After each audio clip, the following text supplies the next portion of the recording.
Are you currently considering transitioning out the classroom? Well, I'm here to give you some tea. Here are some things I wish I knew before transitioning out the classroom. Let's get into it. Feeling vibes on vibes. I'm ticking dynamite. I blow your candle lights.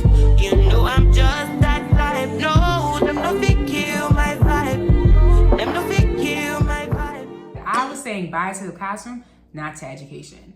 There can be so much guilt that's associated with choosing to transition out the classroom, but at the end of the day, the classroom is not the only place that you can make an impact. You can make an impact in so many different realms. You can make an impact in educational policy, in curriculum development, in consulting. There's so many ways that you can leave your footprint, and the classroom is just one way that you can make that footprint.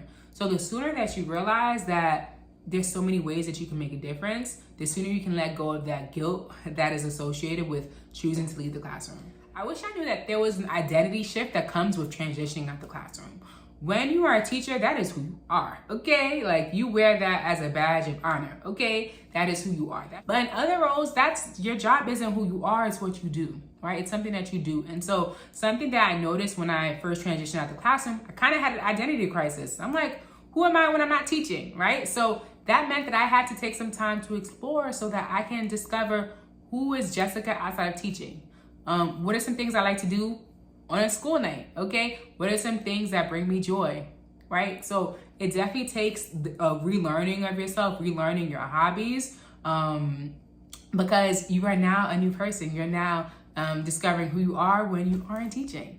Something else I wish I knew was the length of the process. So the length of finding a job, it definitely takes longer. So I have been, as a teacher, when I've interviewed for different roles, I have found out the same day or like the same week if I received the job. But other roles are not that way, right? At the end of the day, there is a very high need for teachers. There is a teacher shortage. So that turnaround time to find someone, a qualified teacher, is shorter because there's such a high demand for it, right? And in these other roles, it takes longer. Sometimes it takes anywhere from 2 to 3 months to find a role because the hiring manager isn't hiring as urgently as they might be in a school, right? So and understand that it's not you having an incorrect resume. It's not you. It's just how the process is. So embrace that difference with the process. It's just more candidates. There's more people to filter through, and so it just takes more time.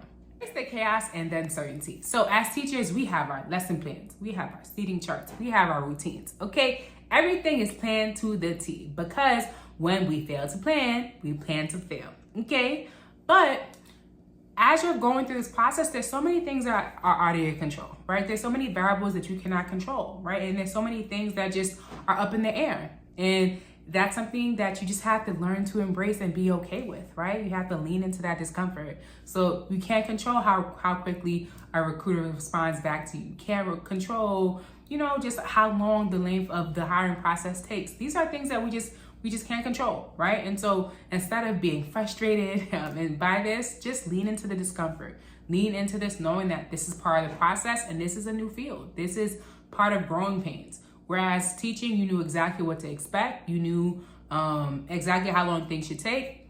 In other career fields, it's a different ballgame. Have a plan. So we cannot all be like Beyonce. We cannot just release our jobs, okay? Because we are real world adults with real world responsibilities. Okay, rent comes like clockwork. Bills come like clockwork. Grocery bills come like clockwork as well, okay? Knowing that we have responsibilities regardless of whether we want to transition out the classroom, it's important to think about what our plan is so that we can mediate some of that anxiety that comes with transitioning into a new role. So maybe that plan might look like taking some contract work as you are waiting to get a salary position. Maybe it might look like having a certain amount of money saved up so that you feel more comfortable before stepping into a new position.